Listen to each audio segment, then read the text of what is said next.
Sejam bem-vindos à TV Púlpito do Sertão Reformado. Todos aqui?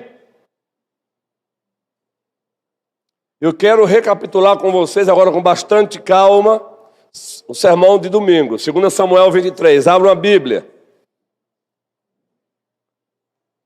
Queridos, são uns 4 anos e 6 meses as classes de novos membros e catecúmenos sempre tendo gente chegando. É gente sendo liberada para ser recebida e gente chegando. É gente sendo liberada para ser recebida e gente chegando. É gente sendo liberada para ser recebida e gente chegando. Isso é obra de Deus. Agora, eu sei que alguns têm problema com ar-condicionado. A gente não vai resolver esse problema porque isso não é problema. Eu também me acostumo a chegar numa sala de aula e ficar lá atrás. Isso não é problema. A gente também tem que ter bom senso, não é? Mas há alguns momentos, alguns casos na vida de alguns aqui, que dá para chegar um pouquinho mais. Não dá, Valber, Mateus? Dá. Mas é frio demais aqui no meio. Chega, Flavinha querida. Ô Isaac, bonitão, lindão, com essa barba bonita. Chega, menino lindo. Lindo do papai pastor. Chega. Fica com vergonha não, que você é lindão mesmo. Com a sua princesa. Alguém pegou minha agenda pastoral e disse assim, parece com agenda de casamento. Aí o presbítero disse, e vai casar os solteiros todos, este ano? Eu digo, é. A igreja aqui também casa gente, para a glória do Senhor. Beleza, Dilde? Pronto, melhorou um pouco. Não melhorou, Dilde? Deus te abençoe, guerreirinha. Não, Erasmo? 2 Samuel 23, vamos lá, Leinha. Quem nessa semana passou um momento assim de tristeza? Andou namorando um pouquinho entre alegria e tristeza? Levante a mão. Não tenha vergonha não, viu? Eu também passo por isso, viu? Isso. Olha, estão vivendo num mundo onde essas tensões vão existir. Às vezes no mesmo dia, uma tarde de empolgação, uma manhã de alegria e uma tarde de... Não é assim? Gente, são as tensões. Nós estamos entre 2 jardins. Nós não estamos mais no jardim do Éden. De lá fomos expulsos por causa do pecado, desobediência. Mas ainda não chegamos no jardim eterno. Então teremos que lidar com essas tensões. Por conta da carne, do mundo, do diabo, das intempéries da vida. Vamos ter. Eu mesmo sou assim. Tem dia que eu passo 30 minutos assim de... Parece que eu vou sendo tomado por uma tristeza, gente. Eu sou de ferro, não, eu sou de barro, viu? Se beliscar, dói. Tem dia que eu entro na biblioteca assim, eu digo... Aí eu saio. Aí eu peço, não me deixa ser tomado por essa tristeza. Não deixe que ela perdoe. Daqui a pouco aquele que reside em mim, preside sobre mim, o Espírito Santo, ele vai fazendo você se lembrar de algumas coisas. Aí o coração vai começando a bater forte de novo. Como é bom. Esse cristianismo de que não há lugar para dor, para batalha, isso aí é furada, viu? Acaba com essa história. Esse cristianismo de hari-hari, paz e amor em detrimento da verdade, não é amor de Deus, viu, gente? A igreja não é um navio de turismo, ela é um navio de guerra no Senhor e para a glória do Senhor. Sabe por que as portas das igrejas estão escancaradas para toda mentira? Porque aqui e acolá nós estamos permitindo em nome de um amor que não é o amor de Deus. Não é o amor de Deus. Precisamos tomar cuidado, viu? Aí vamos sendo amordaçados com um tal de amor que não tem nada a ver com o amor de Deus.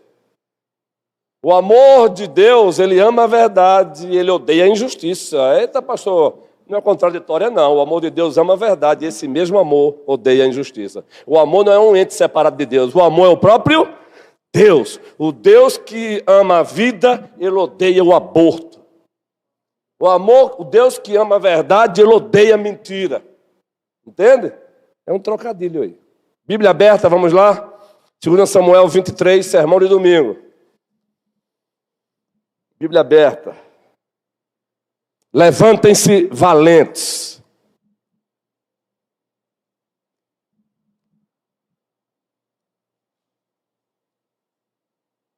Segundo livro de Samuel, o livro de Deus. Vamos ler juntos?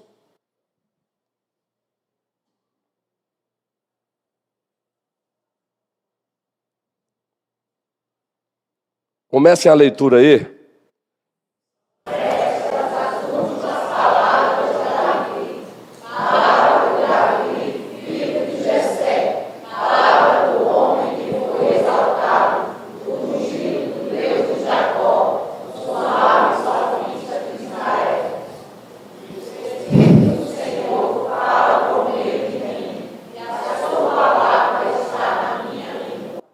Bora, prossigamos.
Amém. Levantem-se, valentes do Senhor. Foi o tema do sermão de domingo. Levantem-se, valentes do Senhor. E quando o assunto são os valentes do Senhor, isso nos faz lembrar do Evangelho de Deus segundo Lucas, capítulo 11. E lá temos um texto narrativo no qual encontramos alguns acusando Jesus de fazer o que ele fazia porque ele era seguidor de Beelzebul, acusando Jesus de ser um seguidor de Satanás. Você faz o que você faz, não é em nome de Deus, é de Beelzebul. Aí Cristo responde assim, Lucas 11, observe aí como é que ele responde no versículo 21. Quando o valente, bem armado, guarda sua própria casa, todos os seus bens ficam em segurança. Mas, se aparece alguém mais valente do que ele, vence-o, tira-lhe a armadura em que confiava e reparte os seus despojos. Quem não é por mim, é contra mim. E quem comigo não ajunta, espalha. O que Cristo está dizendo é, o valente é o diabo. Mas eu sou o mais valente do que ele. Eu cheguei aqui para vencê-lo. Eu cheguei aqui para amarrá-lo. E ele fez isso. Jesus venceu a carne, o mundo e o diabo, gente. Jesus é o mais valente, segundo o Evangelho de Deus, escrito por Lucas. Ele é o mais valente. E por ser o mais valente, ele também levantou os seus valentes. Assim como Deus concedeu valentes a Davi, ele também concedeu valentes ao Davi eterno, ao Davi perfeito, ao Davi triunfante. E o Davi triunfante é Cristo Jesus. Nós somos seguidores daquele que é mais valente. Quem é o mais valente, gente? Quem é aquele que é incomparavelmente mais valente? E dele nós somos o quê? Os valentes. Nós somos seguidores daquele que é o mais valente. E dele nós somos valentes. Daí o tema de domingo. E esse texto aqui não foi citado domingo, por uma simples razão. Bom senso. Precisamos praticar a seletividade homilética, porque o tempo nos é inimigo muitas vezes. Nós somos os valentes do Senhor. E como dissemos aqui há 8 dias, na parte da noite, quando olhamos para a história dos valentes de Davi, de lá extraímos também lições para os valentes do Davi eterno, Jesus Cristo. Pois assim como Davi era um tipo de Cristo, assim também os valentes de Davi se tornaram referências para os valentes de Cristo. E a primeira verdade que foi compartilhada com vocês aqui há 8 dias, sobre os valentes de Davi, consequentemente se aplica a nós, os valentes do Davi eterno, Jesus Cristo. A primeira é que os valentes não nascem prontos, eles são formados no processo, muito especialmente nos momentos de crise. 1 Samuel 22 nos é dito que esses valentes aqui eram os endividados, eram os sem teto para viver, eram os marginalizados, que encontraram em Davi socorro, encontraram em Davi acolhimento, encontraram em Davi perdão, encontraram em Davi identidade, propósito. É claro que esses homens tomaram ciência de que Davi havia sido ungido a rei. Só que nesse tempo, 1 Samuel 22, Davi ainda não estava no trono, pelo contrário, estava fugido do rei Saul. Estava correndo o risco de morte ou de vida. Os professores de português que briguem com isso aí. Um dizem é risco de morte, outros dizem é risco de vida. E aí, nesse aspecto, eu vou ficar com os linguísticos. O importante é que você entenda. Esses valentes aqui foram preparados no processo, nos momentos de crise.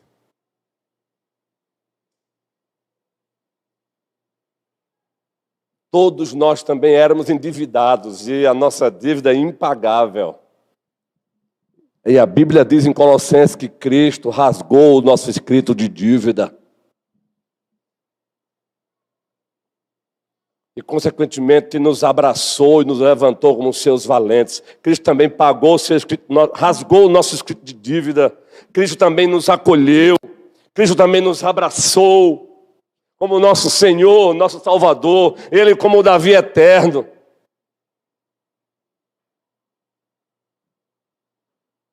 Nós não chegamos onde chegamos de paraquedas. Pois os valentes não nascem prontos, eles são formados no processo e nos momentos de crise. Davi estava no momento de crise.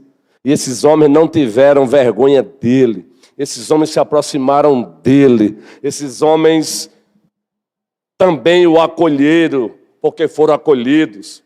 Abraçaram Davi, porque por Davi foram abraçados. Ora, nós também somos valentes de Cristo, porque Cristo, muito mais do que o Davi temporal, Cristo também pagou a nossa dívida. Cristo nos perdoou, nos acolheu e ainda nos fez valentes seus. Primeira verdade, valentes não nascem prontos, são feitos no processo e nos momentos de crise. Aqui, ó. Quem diria que esses homens que são descritos em 1 Samuel 22 como os endividados, esses e aqueles, seriam, no segundo livro de Samuel, anos e anos depois, citados pelo próprio Davi como os meus valentes.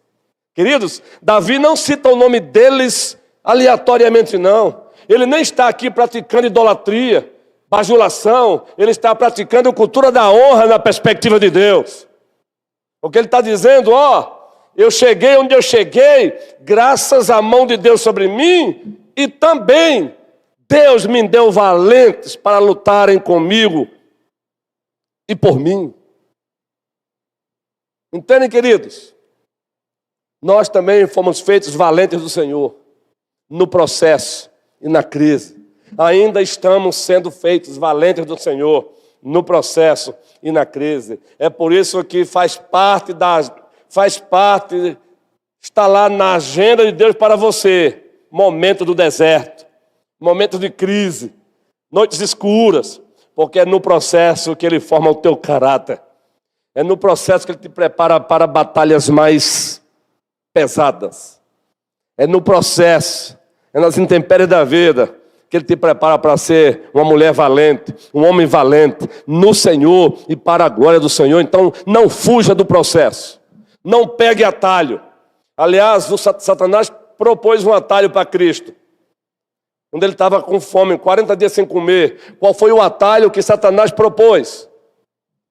Se tu és o Filho de Deus, manda que essas pedras se transformem em pães. Um atalho. E qual foi a resposta daquele que é o Davi eterno, o mais valente? Nem só de pão viverá o homem, mas de toda palavra que procede da boca do Senhor. Mas o texto, Raquel, antes diz assim, está escrito. Está escrito.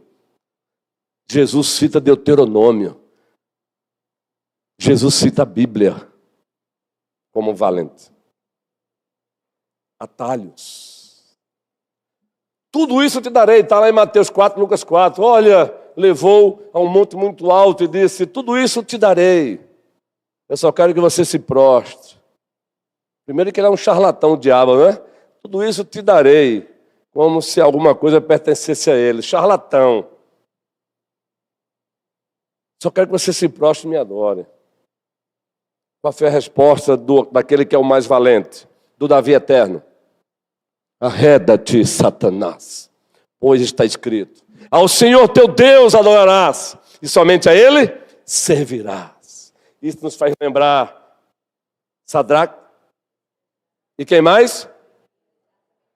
Quando Nabucodonosor até tinha admiração por eles, soube que eles não se dobraram diante daquela estátua idolátrica narcisista. Aquela estátua é uma expressão de narcisismo, de governo totalitário, arbitrário, anti-Deus. É um exemplo pequeno de um anticristo, queridos. Não pense que ali está separado ali religião de fé, não. Não se separa a religião da fé. Por trás de cada política existe uma proposta. Eu não estou falando aqui de partido político. Por favor, esqueça isso. É Nabucodonosor levantando a sua estátua, um governo totalitário, dizendo, olha, se prostrem e adorem a minha estátua. Em outras palavras, me adorem. Eles fizeram o quê?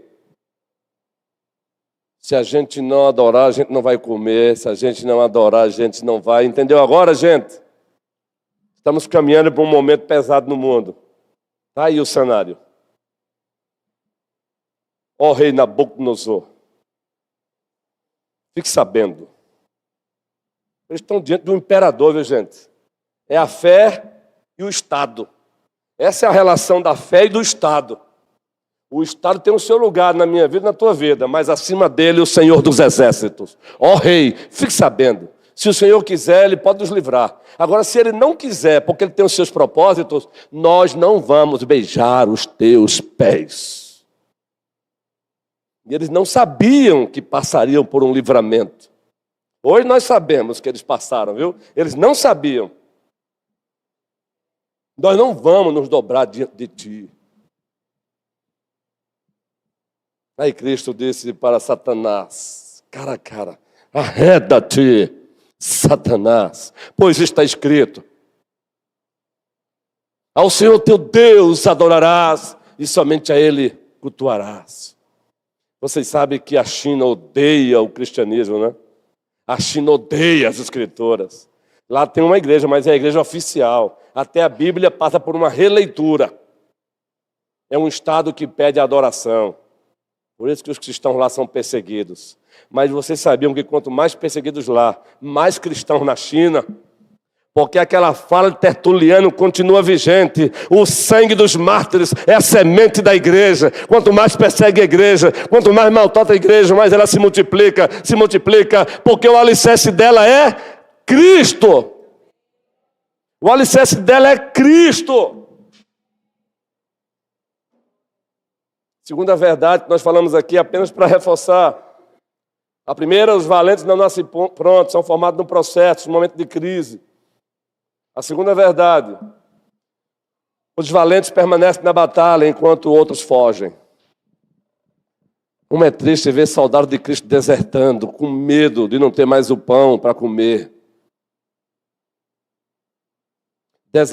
Sacrificando a verdade no altar da popularidade.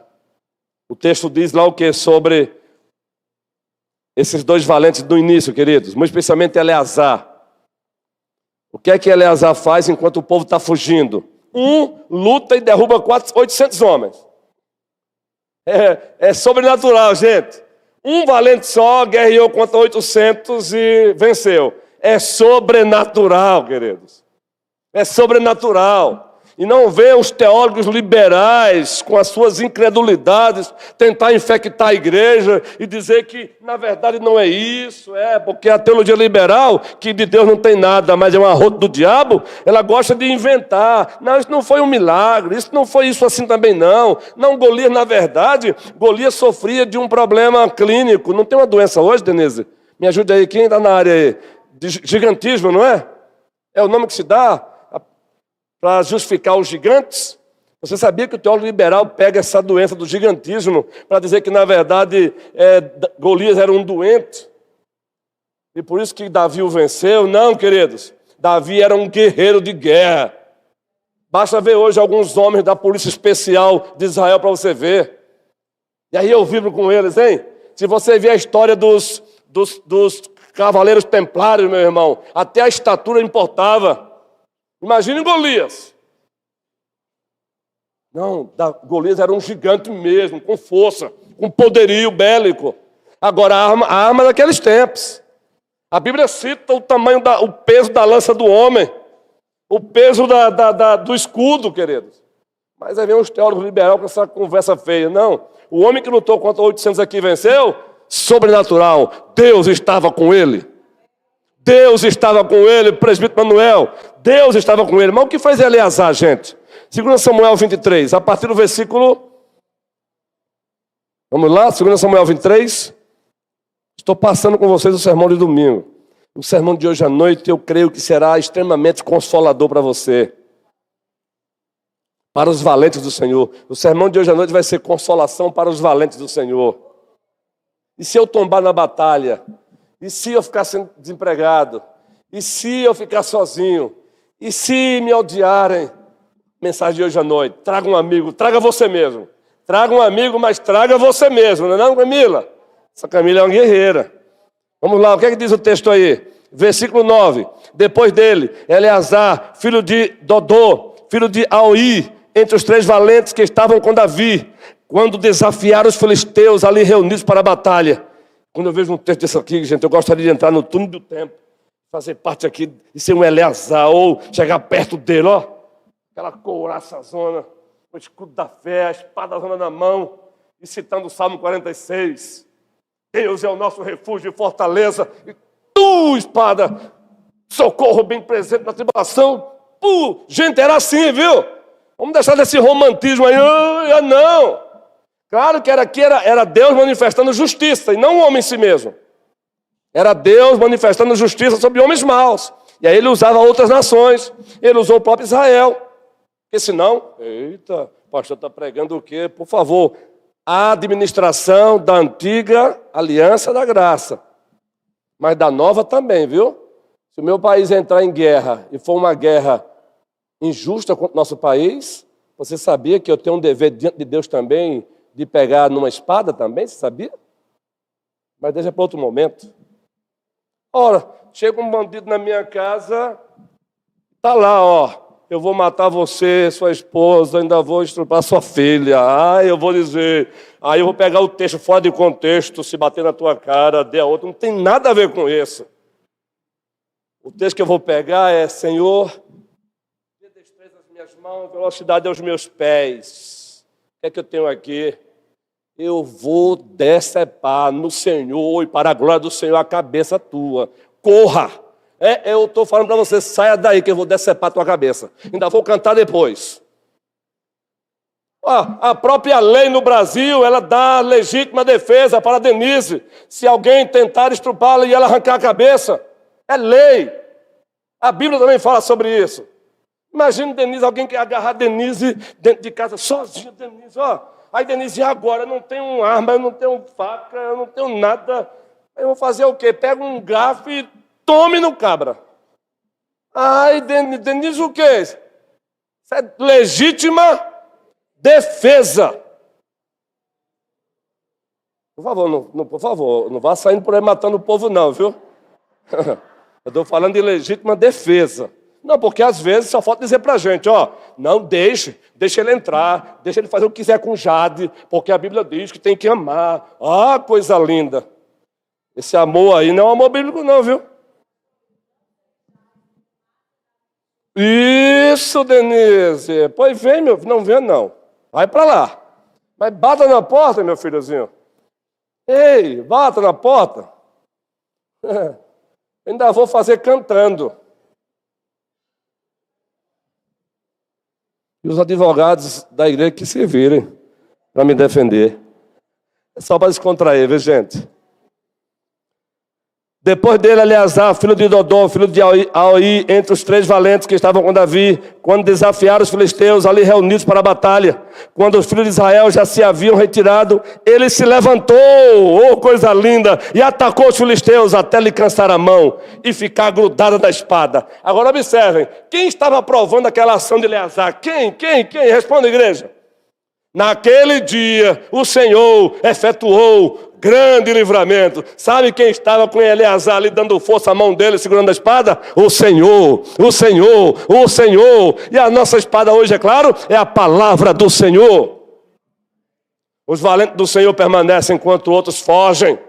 Nós somos valentes do Senhor para permanecer e não para fugir, Ed. É isso aí, guerreiro. Terceiro, avançando. O que os valentes fazem mais aí? São preparados no processo e nas crises, e não nos momentos de conforto. Segundo, permanecem quando outros fogem. Terceiro, eles guardam o que Deus confiou. Os valentes guardam o que Deus confiou. Vamos lá, segunda leitura. Versículo 11. Depois dele vinha Samar, dependendo da tradução, Sama ou Samar, filho de Agé, o Aratita, quando os filisteus se juntaram em Lei, onde havia uma plantação de lentilhas. E o povo fazia o que, gente? Fugia dos filisteus. Samar pôs-se no meio daquele terreno, que coisa linda, Mateus.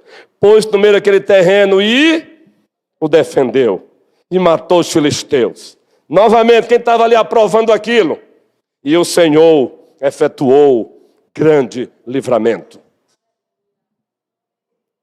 Os valentes defendem o que Deus confiou. Exemplo, defendamos a nossa fé, gente. Claro, não vamos usar expediente do mundo, mas defendamos a nossa fé. Ela continua sendo atacada. Ela está sob ataque. A nossa fé é o que Deus diz que é. E essa fé está sendo atacada.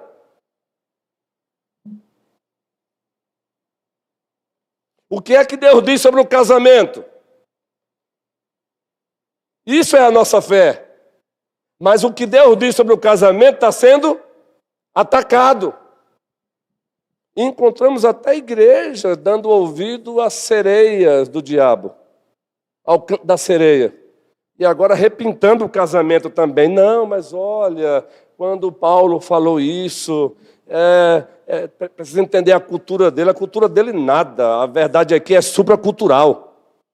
Defendamos os nossos filhos. Ei, pai, defenda o seu filho. Defenda a sua filha.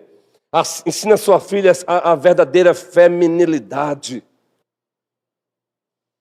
E livre a sua filha de ser tomada por ideologias que estragam com elas. Eu tenho me deparado com frequência, meninas que eu conheci na minha infância, guerreiro, lindas, lindas. E já não tem problema com isso não, né, já? Porque até quando eu estou com ela no shopping, ela diz, que homem bonito. Eu digo, agora para por aí. Mas é bonito mesmo. Aí eu olho para ela de novo, mas é bonito. Eu digo, é bonito. Bem, só para brincar, viu, gente? As meninas feias, horríveis. As meninas vão para a universidade, lindas. Eu tenho visto isso. Aí depois do primeiro ano já rasga o cabelo. O segundo ano já rasga o nariz. O terceiro ano já não é mais mulher. Poupem, lutem pelos vossos filhos. Muito mais importante do que o diploma dele é o compromisso dele com o Senhor. Muito mais importante do que o PhD dele é a fé dele no Senhor, Guilherme. Zelem, não bote os vossos filhos em qualquer escola, em qualquer universidade. Não negocie o compromisso dos teus filhos com Deus. Estamos aqui para lutar pelas nossas crianças. As crianças são do Senhor. As crianças não são propriedade do Estado.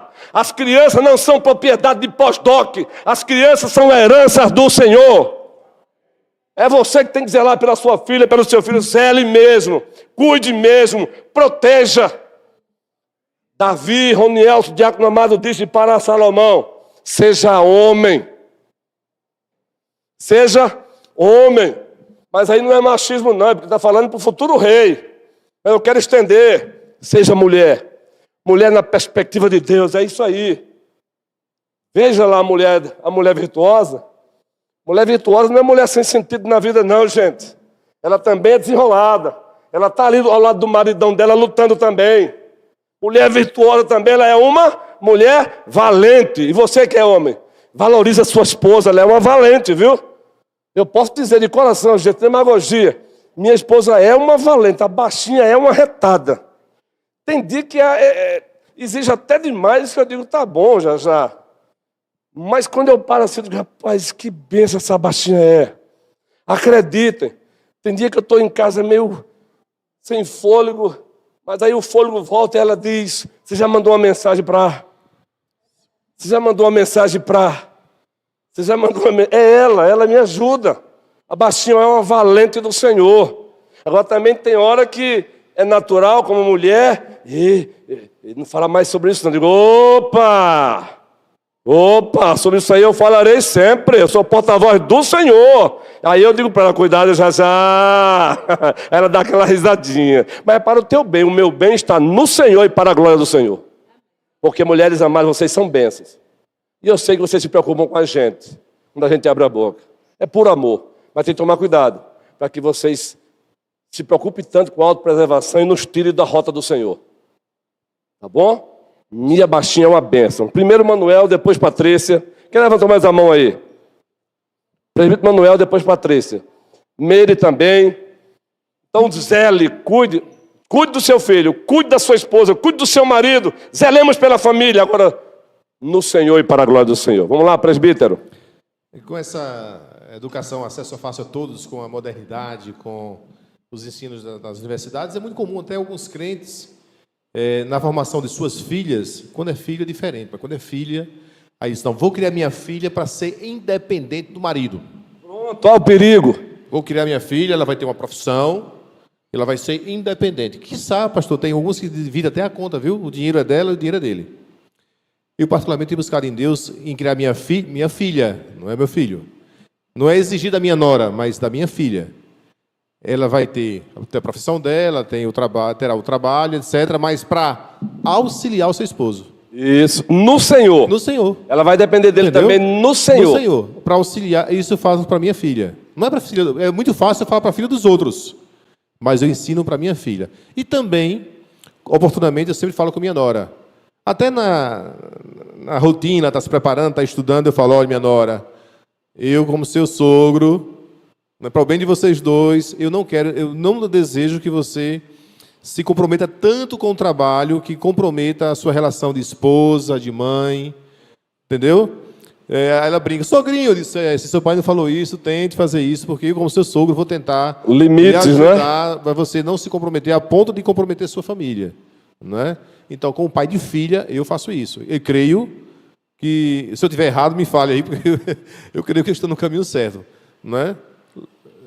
Por aí. Um dos trabalhos do pai, respeitando agora ali a nova família, mas é influenciar mesmo, guerreiro, para o bem.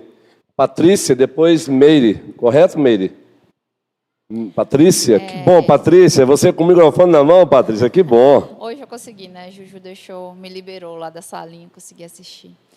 Essa semana eu vi um vídeo que me chocou bastante e foi bom o senhor colocar esse assunto aqui, que a gente está chegando no carnaval, né? E nós, como os pais, às vezes a gente pensa assim, vai rolar o carnaval da escola. O que tem colocar uma fantasia no meu filho para ele participar do carnaval?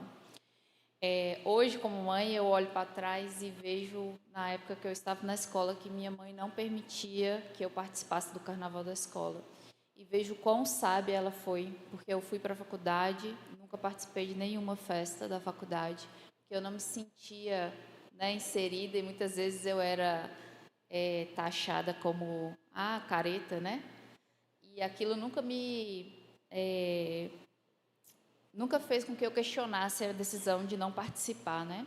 E hoje eu mando meus filhos para a escola sem roupa de carnaval, quando é um dia que só vai ter alguma festa, Halloween, né? Carnaval, enfim. Se não vai ter aula, eles não vão, porque vai ser só a festa. E eu acho que às vezes é difícil, é duro, né? Para a gente falar assim, meu filho, você não vai participar, por quê? Todo mundo tá, né?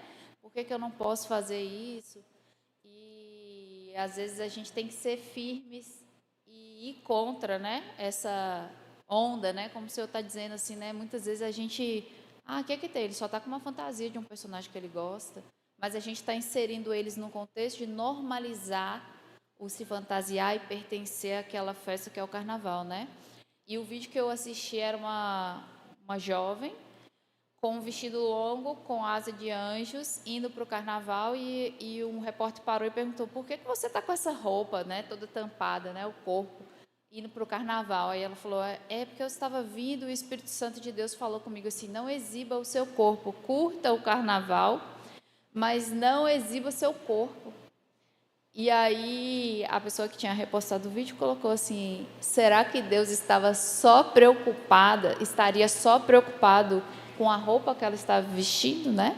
O ambiente que ela está se frequentando. Então, assim, Às vezes a gente fica normalizando coisas e acha, se eu vestir uma roupa adequada e estiver num ambiente que não é adequado, tá tudo bem, né? Então, para ser mais sucinta, né? Vamos pensar como pais, né? Nessas semanas que estão vindo aí, a gente já está tendo carnaval na cidade, né? O quanto que a gente vai expor os nossos filhos a normalizarem esse tipo de evento, né? De estar ali presente. E eles vão crescer achando que é normal ir para o carnaval, né? E aí, como o pastor falou, vamos ser valentes, né? No meio dessa onda que está aí de fazermos diferente. Boa sua fala, Patrícia, e lembrando que a cultura é o modo de vida de uma sociedade, é o jeito de se relacionar, de comprar, de vender, de se divertir. Nós somos produtores de cultura. Aliás, Deus nos criou para gerar cultura. O problema é que quando entra a queda, a desobediência, aí agora nós nos tornamos produtores de uma cultura que tem pontos bons e pontos ruins. Por exemplo, Deus fez o ser humano para ser festivo. Mas que tipo de festa? Que tipo de festa? Entende agora? Aí qual é a nossa proposta? Nem tudo que está na cultura é ruim e nem tudo que está na cultura é bom. É discernimento para olhar e dizer, isso aqui é ruim, isso aqui não é bom. Isso aqui está mais do lado das obras da carne, do mundo e do diabo. Isso aqui até se aproxima mais das obras do fruto do Espírito, mesmo sem ser diretamente de um crente. A partir de uns óculos desse, da cosmovisão bíblica e reformada, a gente olha para o carnaval e avalia o carnaval. De que lado está o carnaval? Ele se aproxima mais das obras da carne de Gálatas 5, 22? Ou ele se aproxima mais como referência de Gálatas 5, o fruto do Espírito? Vamos dar um exemplo que com mais frequência se faz no carnaval. Número 1. Com mais frequência se vê fazendo no carnaval. Eu estou perguntando a vocês, queridos. Por favor, gente. O que é que se encontra fazendo com mais frequência no carnaval?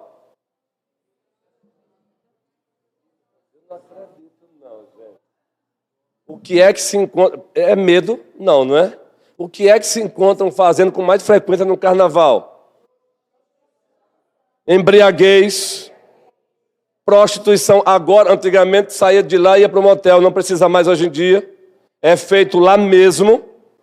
É feito lá mesmo. O que mais?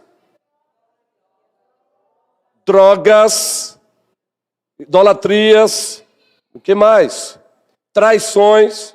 Tem um momento dos carnavais aí que é um beijinho. Quantos beijos você dá? O tal do fica. Gente, eu fui segurança de bloco. Não parece não, mas foi. Eu fui segurança de bloco há mais de 30 anos. Já estou com 50.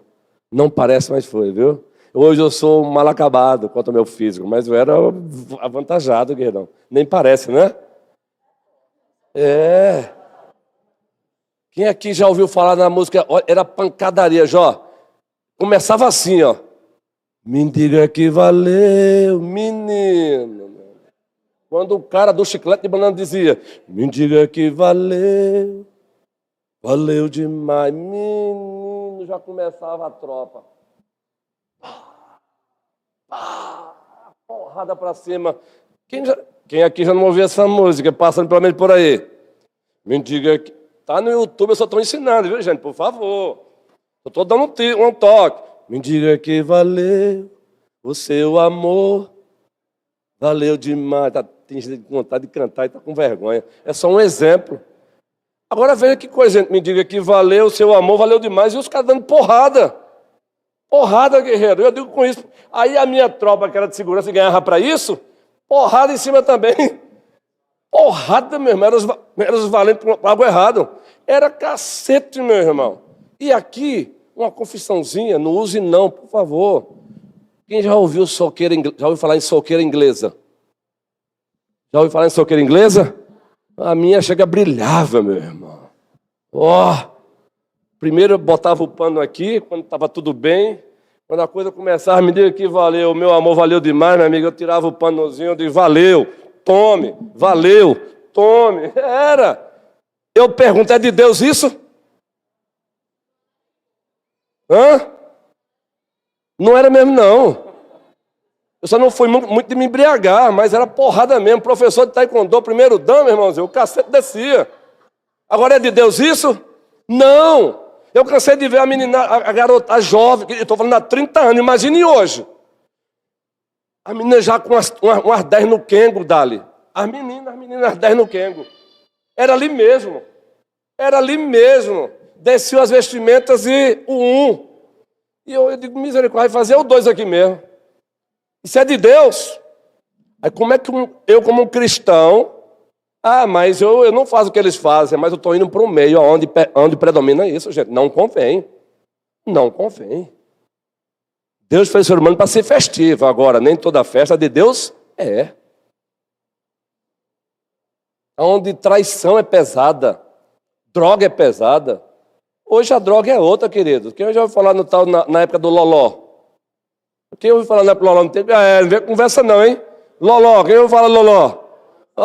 Entregaram.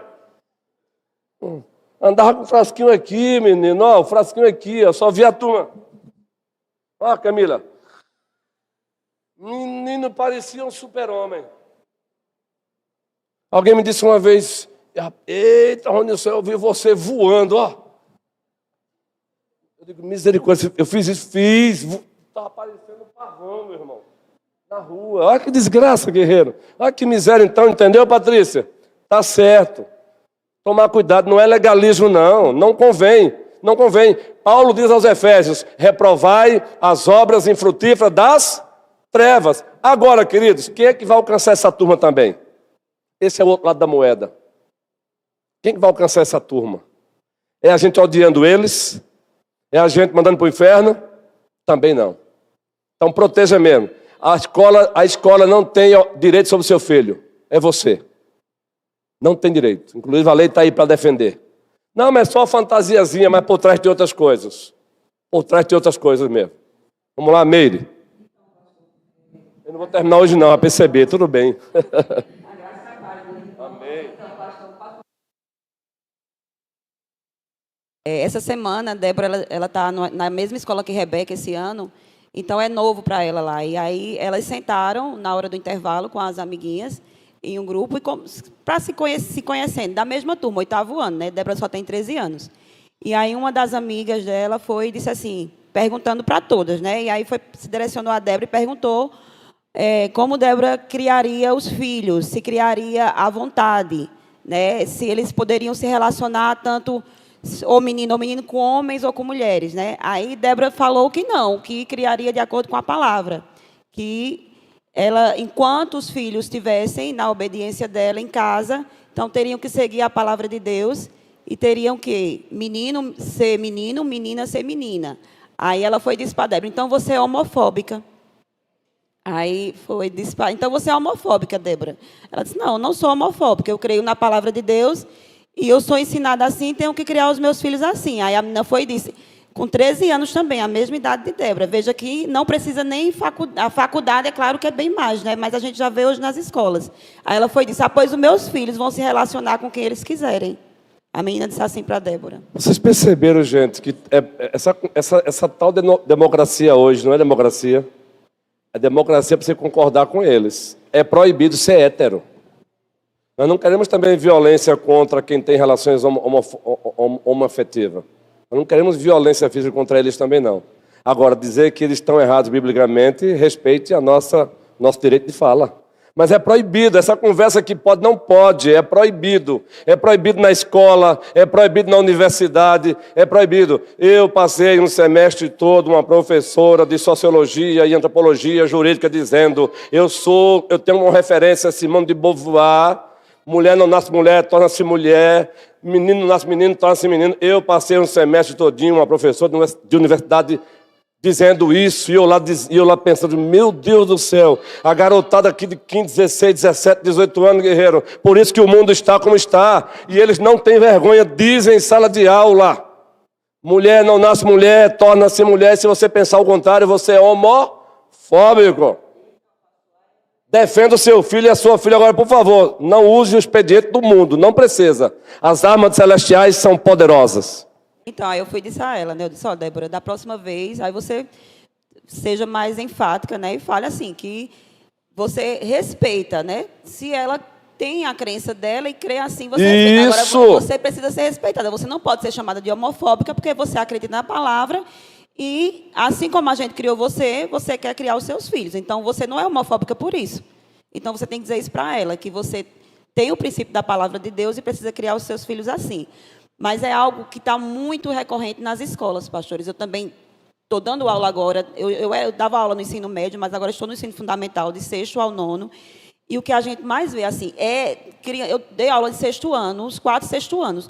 Todos os 4 6º anos, a gente tinha meninas que se relacionavam com outras meninas. E o mais impressionante é ter professores que batem palma para isso. Elas são incentivadas. Que torcem com isso, que acham bonito. As crianças são incentivadas a terem relações homoafetivas, perdão. Elas são incentivadas. Não caia nessa conversão. Elas são incentivadas a fazer isso. Gente, eu tenho visto isso como pastor. A fala de Meire, a fala de Eva, a fala de outro aqui. Eu tenho visto isso aí. Repito.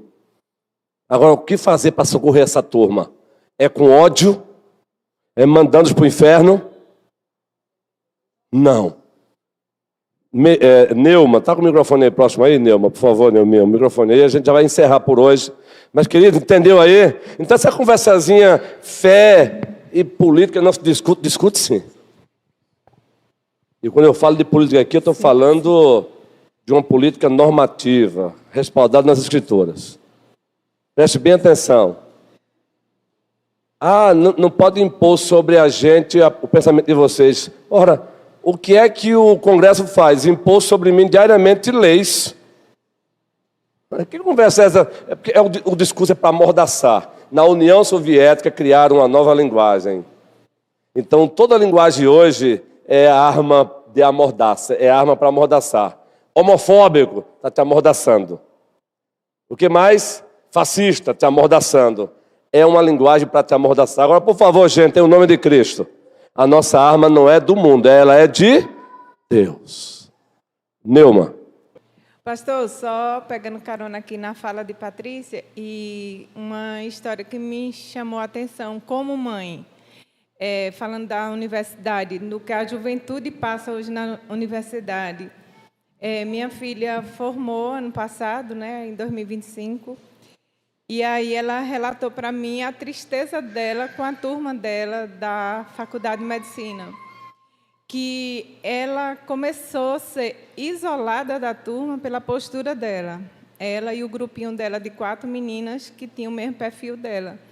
E ela começou relatando para mim como mãe, com muita tristeza, de sempre perceber ser isolada. Tipo, quando fizeram 50% do curso, eles foram todos para a pipa, para homem com homem, mulher com mulher, rolava tudo, droga, enfim. E não chamaram elas 4. Aí eu disse, filha, não se entristeça por isso. Você sabe o que é que vai rolar lá naquela praia, não sabe? Então, não se entristeça por isso. E foi, resumindo a história, elas foram tão isoladas ao ponto que, naquelas festas onde rolava de tudo, eles não começaram a não chamar elas. No dia da foto do grupo todo, foi todo mundo, menos elas 4. E aí eu falei para ela, e ela veio com a lágrima no olho, relatando essa tristeza da turma para com ela. Eu disse, não se entristeça, não te convém aquele ambiente. As festas que eles te isolaram e não te levaram por você ser cristã, por você não compartilhar com tudo aquilo que rolava lá, da sua colega que é lésbica, do outro colega que ficava menino com menino, você não concordava com isso, então não se entristeça, Deus vai te honrar. Resultado, foi apenas para a colação de grau, não participou de festa, não participou de foto, e está aí, formou do mesmo jeito. E ela veio relatar para mim com muita tristeza. Eu disse, Deus vai te honrar. Amém. Sua lágrima, É isso aí, Nelma. Não se entristeça com isso. Deus te porque abençoe, isso guerreira. Não faz parte da tua fé, nem da tua formação. Amém. Bom testemunho aí da linda Luísa. E ela está aí, não está? Ela viajou. Ela está em Recife. Recife. Olha aí mais um testemunho aí. Agora preste bem atenção, gente. A gente não pode confundir, não. Quem é que vai ser luz para esses jovens que estão sendo tomados por essas ideologias? Quem é? Entendeu? Agora é preciso também atentar para isso. Quem é que vai ser luz para esses jovens tomados por essas ideologias? É a igreja. A gente também não pode mandá-los para o inferno, porque há esperança para eles. Não concordar com eles nunca, mas ser luz para eles sempre. Porque senão, meu irmão, Cristo disse: vós sois a luz do mundo. Então, o que Luísa fez, excelente. Não se entristeça, não. Agora, quantas vezes as coleguinhas delas perguntarem: você pode me ajudar nisso, Luísa? Posso. Ser luz. Encontrar por aí, dê um abraço. Dê amor. Agora também vê: mas isso aqui eu concordo, eu discordo. Entende? Sem medo. Sem medo. Quem tem que ser luz para um homem que abraçou o homossexualismo é a igreja. Quem tem que ser luz para uma menina que abraçou relação homoafetiva é a igreja. Agora, encerro dizendo uma coisa. Já existem algumas armadilhas na igreja no mundo sobre esse assunto. Já tem pastores que no passado não diziam e estão dizendo agora sim. Eu acredito que mesmo praticando isso, eles podem viver uma vida de fé em Cristo. Não podem, não. Por isso devemos chamá-los ao arrependimento. Então, cuidado. Veja como a coisa, Patrícia, Meire. Agora, eu preciso proteger o coração de vocês, porque nessa batalha a gente pode ir ficando também amargurado. Nessa batalha contra as ideologias, a gente pode querer assumir o lugar de Deus. Então, há esperança para eles. Mas a esperança é o Evangelho. Sem subtração. Sem adição. Já tem igreja nos Estados Unidos evangélicas batizando casais homoafetivos. E eles continuam lá. E esses pastores dizendo que é graça. Tem nada a ver com a graça, tem nada a ver com o Evangelho. Eu digo e vou repetir: o lugar mais seguro para uma pessoa que pratica homossexualismo é aqui na igreja. Ele não vai ser espancado, ele não vai ser expulso daqui, ele pode entrar, ele pode assentar, mas a prática dele jamais vamos aceitar no Senhor e para a glória do Senhor. Então sejamos luz também para essas pessoas. Sejamos luz, ofereçamos a elas também o amor de Deus, mas preservemos os nossos filhos. Protejamos nossos filhos. Não entregue os vossos filhos nas mãos de PhDs ateus, ímpio ideológicos. Fiquemos de pé e vamos orar. Nós ficamos de batizar tua filhinha, não foi? Helena. Vamos batizar hoje? Pronto, que você é membro da igreja, você me pediu já faz um bom tempo, não foi? Hoje então. Hoje, batismo infantil. Vamos orar encerrando? Deus e Pai do nosso Supremo Senhor e grandioso Salvador Jesus Cristo, muito obrigado por esta igreja. Esta igreja é uma das embaixadoras do Senhor aqui na terra. E como embaixadora do Senhor, ela tem que dizer o que o Senhor diz. E o que o Senhor diz está dito. Ponto. Não são os pós-doc em ideologias que vão chegar aqui e dizer o que a igreja deve crer e o que ela deve fazer. Mas é o dono dela, Jesus Cristo. Mas também que possamos dizer, movidos por amor. Não qualquer amor, mas o amor do Senhor. Que essas pessoas que estão caminhando nas trevas, possamos deixar as portas abertas para elas. Que elas possam receber da nossa parte carinho. Que possamos dizer para elas, se precisar de ajuda, estamos aqui. Nos dê também esse discernimento, Senhor. Para que possamos socorrer essas pessoas com o Evangelho. Dizer para elas que há esperança, e a esperança é Cristo. E tudo para a glória de Cristo. abençoa o nosso almoço. É no nome de Jesus Cristo, nosso Senhor e Salvador, que oramos. Amém. Até às 18 horas, queridos. Um bom almoço, um bom descanso também.